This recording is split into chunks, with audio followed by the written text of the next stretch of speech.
Хинтээ аймгийн төв Чингис хотод зохион байгуулагдсан хоршоологчдын зөвлөгөөнд Тус аймгийн 18 сумын 300 гаруй малчин хоршоологчид оролцлоо. Уг зөвлөгөөнд үндэсний давхар татгал компани гүйцэтгэх захирал жавхлантаар ахлуулсан ажлын хэсэг ажиллаж малчдад малын индексжүүлсэн даатгалын онцлог ач холбогдлын талаар танилцуулга хийж уур амьсгалын өөрчлөлийн улмаас зуудын өнөөгийн давтамж нэмэгдэж байгаа талаар мэдээлэл өглөө. За үндсэндээ бол манай малчин уламжлалт мал аж ахуй бол Монгол улсын нийгмийн эдийн засагт эзлэх байр суурьаар нэлээд зонхлох хувийг эзлэх нөгөө талаас аваад үзэх юм бол Монгол улсын бас тусгаар тогтнолын нэг баталгаа гэж хэлж болох энэ томоохон өв соёл, томоохон нийгмийн одоо нэг том бүлэг гэж ойлгож хэлж болно.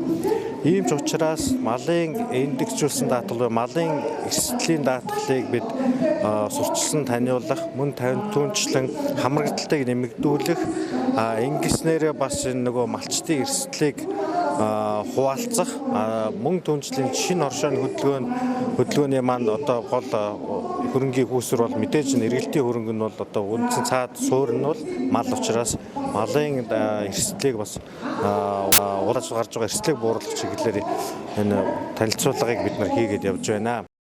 Улсын их хурлын эрх хаврын чуулганаар малын индексжүүлсэн даатгалын тухай хуулийн шинжилсэн найруулгыг хэлэлцэнэ. Энэхүү хуульд нэмэлт өөрчлөлт оруулснаар байгалийн гамшигаас урьдчилан сэргийлэх, малчдын мал сүргийг учирч болцгүй эрсдлээс хамгаалах даатгалын тогтолцоог бэхжүүлнэ гэдгийг Улсын их хурлын гишүүн, малын индексжүүлсэн даатгалын ажлын хэсгийн гишүүн Отгонбаяр онцоллоо. Жишээ нь өнгөрсөн жилийн луу жилийн зуднаар зүүн бүс нутагт бол байгалийн гамшиг тохиолдсон учраас ард иргэд маань, малчид маань даатгуулсан малынхаа оргодлыг бол 100% буцааж авсан. Ердийн одоо энгийн одоо сайхан өнтөө сайхан өвлөөр бол хорогдсон малын тоо бол тухайн суманд бол 5 төрөлтөө хизээч 6% бол хүрдэггүй.